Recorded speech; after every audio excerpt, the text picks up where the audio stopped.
Viewers, क्या आप भी काम करते-करते थक जाते हैं? सारा दिन हम ख़वातीन को बहुत से काम होते हैं, जिसकी वजह से हम थक जाते हैं और हम अपने लिए और अपने बच्चों के लिए बिल्कुल भी वक़्त नहीं निकाल पाते। तो आज की वीडियो में मैं आपको बताऊँगी कि किस तरीके से हमें टाइम को मैनेज करना है। अस्सलाम वालेकुम एवरीवन, कैसे हैं आप सब? उम्मीद करती हूँ सब खैरियत से होंगे। तो सबसे पहला जो काम होता है ना हमारा सुबह उठते ही, वो होता है नाश्ता बनाना। नाश्ते के बाद होते हैं नाश्ते के बर्तन और कुछ रात के बचे हुए बर्तन भी। वैसे तो मैं सारे बर्तन हाथ के हाथ धोते चलती हूँ, लेकिन फिर भी सुबह उठने के बाद जिसके घर में बच्चे होते हैं ना, तो कुछ ना कुछ सुबह मिल ही जाता है। तो बर्तन तो मेरे बहुत कम होते हैं, फिर मैं कर लेती हूँ किचन की सफाई। बर्तन धोने के बाद कुछ कपड़े होते हैं, उनको मैं भिगो देती हूँ। फिर उसके बाद मैं करती हूँ खाना पकाने की तैयारी। खाना पकाने के दौरान जो थोड़ा बहुत टाइम मिलता जाता है ना, उसमें मैं सफाई कर लेती हूँ। जैसे कि आपको वीडियो में दिख रहा है कि मैं फर्श धो रही हूँ। जी हाँ, ये मेन फर्श है जहाँ पर बहुत ही आना-जाना रहता है। तो मैं ये धोना ही ज़्यादा पसंद करती हूँ, क्योंकि यहाँ पर चप्पल के निशानात बहुत हो जाते हैं। बच्चे हैं, छोटे हैं, उनको कौन मना करे, वो मानते भी नहीं है ना। कितना ही समझा लो तो कुछ ना कुछ उन गड़बड़ कर ही देते हैं। तो बस इस तरह से मैं मैनेज कर लेती हूँ। जैसा कि बच्चों में मैंने कहा कि थोड़ी बहुत सफाई की आदत डालनी चाहिए। उनको भी पता चलना चाहिए कि काम क्या होता है और किस तरह से किया जाता है। आखिर उनको दूसरे घर जाना है।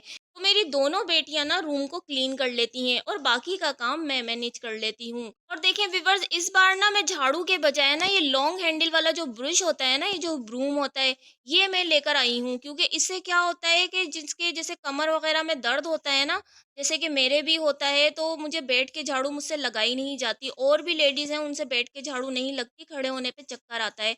मुझे भी काफ़ी ऐसा मसला हो रहा है आजकल ना। तो जब से मैं ये लेकर आई हूँ ना, तो मुझे झाड़ू लगाने में बहुत आसानी हो गई है। साथ में कचरा उठाने वाला भी है, तो आसानी से कचरा भी उठ जाता है। तो देखिए, यहाँ पर मैंने आम की पेटियाँ जो गत्ते में आती हैं ना, मैंने वो ली हैं। तो वो मेरे पास पड़ी हुई थी, तो मैंने सोचा क्यों ना कोई ऑर्गेनाइज़र ही बना लिया जाए। और साथ में ना एक कपड़ा पड़ा हुआ था घर में चादर का, तो वो मैं इसको इस्तेमाल कर रही हूँ बनाने के लिए। तो आप देख सकते हैं कि किस तरह से मैं कटिंग कर रही हूँ। बहुत ही ज़बरदस्त ऑर्गेनाइज़र बनने जा रहा है घर में ही पड़ी हुई चीज़ों से। तो देखिए, हर घर में ना कोई मसाइल होते हैं। ऐसे ही मेरी एक फ्रेंड है, उसके ना सास-ननदें उसको बहुत तंग करती हैं। उसके हस्बैंड उसकी बात नहीं सुनते और वो जो भी बताने की कोशिश करती है, तो उसका हस्बैंड कहता है, नहीं तुम झूठी बोल रही होगी, मेरे घर वाले ज़्यादा सही बोल रहे हैं। तो ये हर घर में होता है। इस तरह के ना हर हस्बैंड करते हैं। वो क्या चाहते हैं कि घर में ना एका बना रहे, यानी कि लड़ाई झगड़े कम हो। तो चलो, जिस पे ज़्यादा ज़ोर चलता है ना, तो वो बीवी होती है ना, तो उसको वो खामोश करवा देता है, यही कह के तुम ही गलत हो, तुम खामोश हो जाओ, तुम ज़्यादा मत बोलो। तो देखिए, मैंने अपनी फ्रेंड को यही बताया और आप सबसे भी यही बात शेयर कर रही हूँ कि खामोश हो जाना ही बेहतर होता है। क्योंकि देखिए, हम अगर कीचड़ में पत्थर मारेंगे ना, तो कीचड़ है ना, तो वो हमारे ऊपर ही उछल के आनी है। लेडीज़ है ना, तो हम ख़वातीन को तो ये सब कुछ बर्दाश्त करना पड़ेगा। अल्लाह ताला ने हमारे अंदर रखा है इस तरह का मादा कि हमने ये सारी चीज़ें बर्दाश्त करनी है और करेंगे। अज़ल से अबद तक हमारे साथ यही नाइंसाफ़ियाँ होती रही हैं। ये आज की बात नहीं, ये सदियों पुरानी बात है कि हम ना औरतें ना इस तरह के ना मामलात से गुज़रती रही हैं। तो देखिए, जितना हो सके ना उतना इग्नोर करें और अपने अंदर ही अंदर, जैसे कि मैंने अपनी पिछली वीडियो में कहा, कि खुश रहने की कोशिश करें, तो यकीनन आप देखें अंदर से खुश रहेंगी ना, तो कोई भी आपका कुछ नहीं बिगाड़ सकेगा। और जो एक चुप होता है ना, वो 100 को हराता है, ये सच बात है। एक चुप 100 को हराता है। भले आपको गुस्सा आ रहा है ना, आप अकेले में बड़बड़ा लें।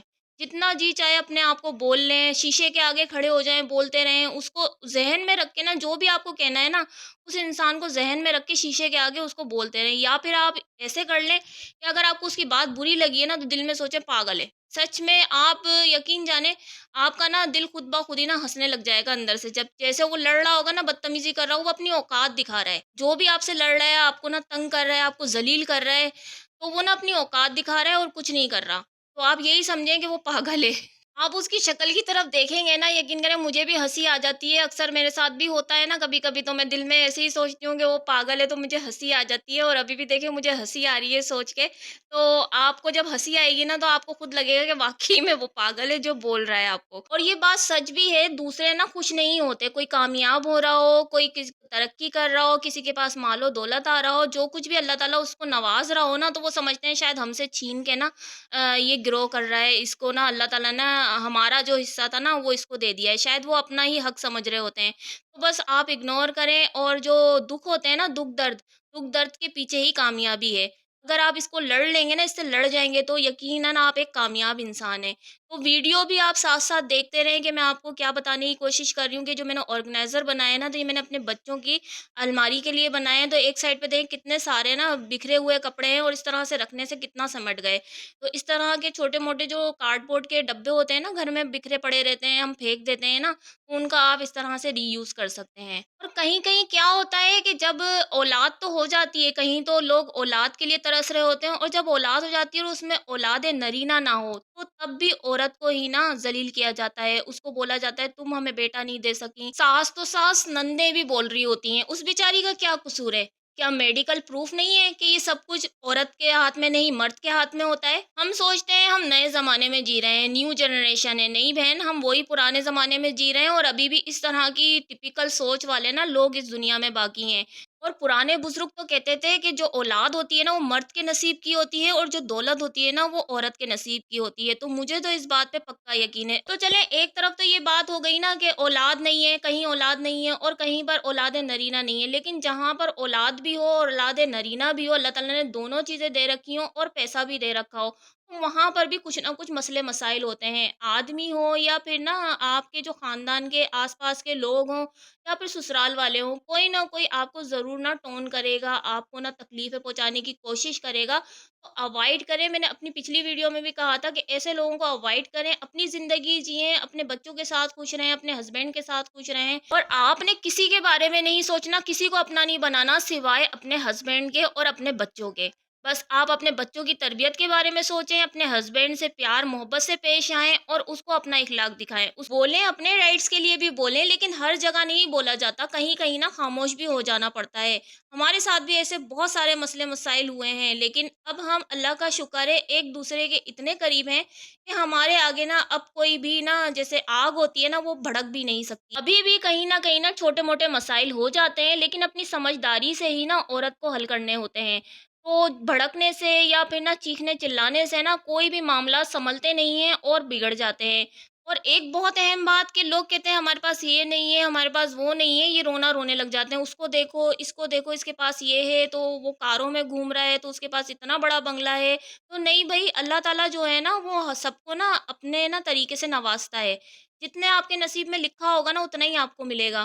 तो किसी को देख के ना हिरस भी नहीं करनी चाहिए और ना ही अपने हस्बैंड्स के ऊपर ना ज़्यादा दबाव डालना चाहिए। वैसे समझदार ख़वातीन ना इतना रोना रोती भी नहीं है। वो ज़्यादातर बर्दाश्त ही कर रही होती हैं, क्योंकि उनको पता है कि हम जितना वो करेंगे ना, उतना ही हमारे ऊपर उँगली उठ जानी है या हमें ही ज़लील कर देना है। तो वो ज़्यादातर ना सब्र करके अल्लाह ताला को राज़ी करने की कोशिश करती हैं और ये सही तरीका भी है, क्योंकि अल्लाह ताला राज़ी हो गया ना, तो समझ लो सब ना बेड़ा पार हो गया आपका। तो रब को ही राज़ी करना चाहिए, ना कि आप दुनिया वालों को राज़ी करें। और हाँ, सबसे बड़ी बात जो है ना, वो सब्र है।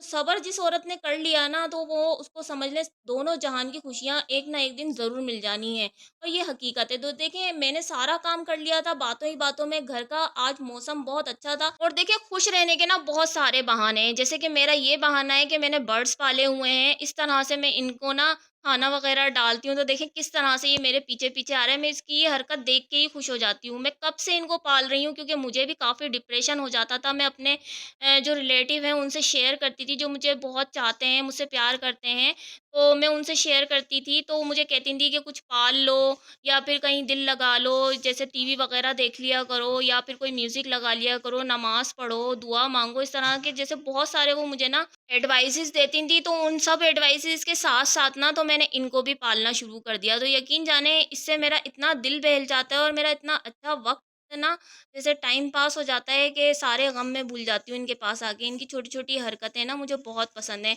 तो कैट्स वगैरह मैं इसलिए नहीं पालती, वो भी बहुत अच्छी हरकतें करती हैं। वो इसलिए नहीं पालती कि उनके जो रुआँ होता है ना, वो बहुत उड़ता है और वो फिर ना कमरों में ही आके बैठती हैं। बस इस वज़ह से मैं उनको नहीं पालती।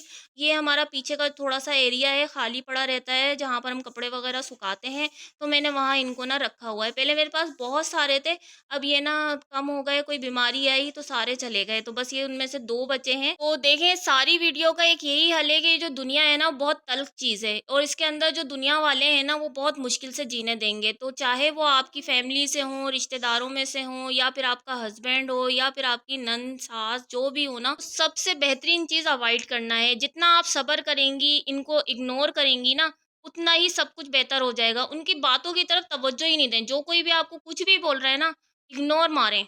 जैसा कि आपने मुन्ना भाई फ़िल्म में देखा होगा कि सुई पर उसको कितनी बातें सुनाता है, लेकिन फिर भी ना वो मुन्ना भाई ना उसको जादू की झप्पी देता है। जैसा कि एक और फ़िल्म है ना आमिर खान की, जिसमें ऑल इज़ वेल कह के वो इग्नोर मार देता है। तो देखें, आजकल की फ़िल्में भी बहुत कुछ सिखा देती हैं। बड़े-बड़े शहरों में छोटी-छोटी बातें तो होती रहती हैं ना। तो आज की वीडियो अगर अच्छी लगी हो ना, तो वीडियो को लाइक कर दीजिएगा, और अगर आपने कमेंट नहीं किया तो एक प्यारा-सा कमेंट कर दीजिएगा, और अगर चैनल पर नए हैं, सब्सक्राइब नहीं किया तो सब्सक्राइब कर लें, इसी तरह की ज़बरदस्त वीडियोज़ देखने के लिए। तो व्यूअर्स, चलती हूँ, दुआओं में याद रखिएगा और अपना बहुत-सा ख़्याल रखिएगा। मैं मिलूँगी अपनी नेक्स्ट वीडियो में, जब तक के लिए अल्लाह हाफ़िज़।